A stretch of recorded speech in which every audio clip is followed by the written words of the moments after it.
So just before you know we move to the next question, I just want to also sort of touch on the point that you were a member of Phi Beta Kappa, Hmm. if I am pronouncing that correctly. Yes, that's right. So, for our listeners in India who are not aware of what Phi Beta Kappa is, I'd like you to just give a brief explanation on what Phi Beta Kappa is, A, and B.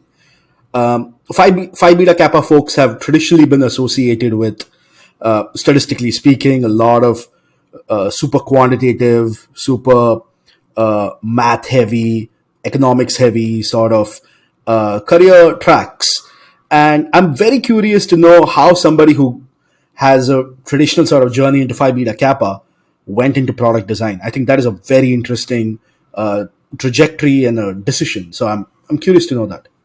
Absolutely. And in many ways, there was an interesting fact that I was very different than a lot of my peers in product design as well. So I'll roll all the way back to my childhood. And my background is that my father has a PhD in electrical engineering from UCLA. And so he's very much heavy on the quantitative side. He worked as a research scientist, but also as a tinkerer building things. So I inherited a love of math, science, and technology from my father.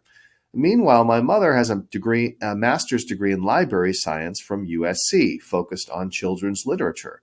And so I grew up in a home that also featured many of the great books and the books of children's literature that were considered the best at the time.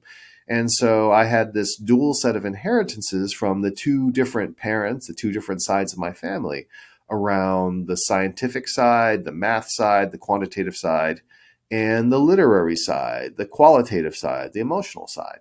And so I always had both of these going on. And that's reflected in the fact that I studied product design engineering, which is still engineering, still requires you to go through the full engineering core, learn electrical engineering, civil engineering, industrial engineering, all that sort of thing, along with creative writing, which is an emphasis within English. So that reflects that same split proceeding and going along. Now, that meant that, interestingly enough, most of my colleagues in product design were very much more on that innovation emotion side.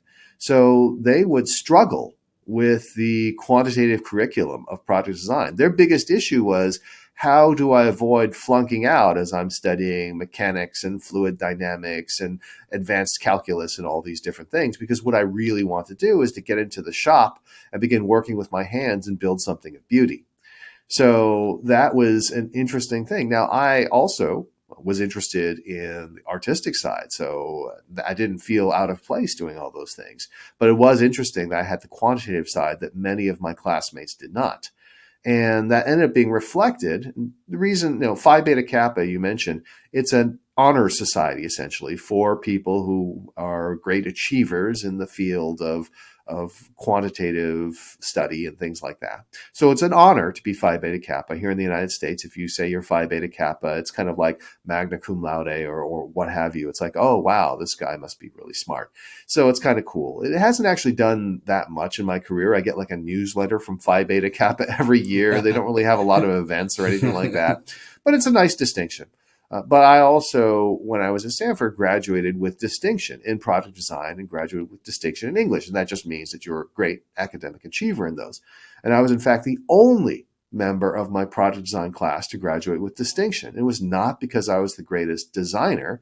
It's simply because most of the rest of my classmates were struggling to actually pass their classes on the quantitative side. And so, therefore, since I was doing fine on the creative side and was the only person doing well on the quantitative side, I was the only person with distinction.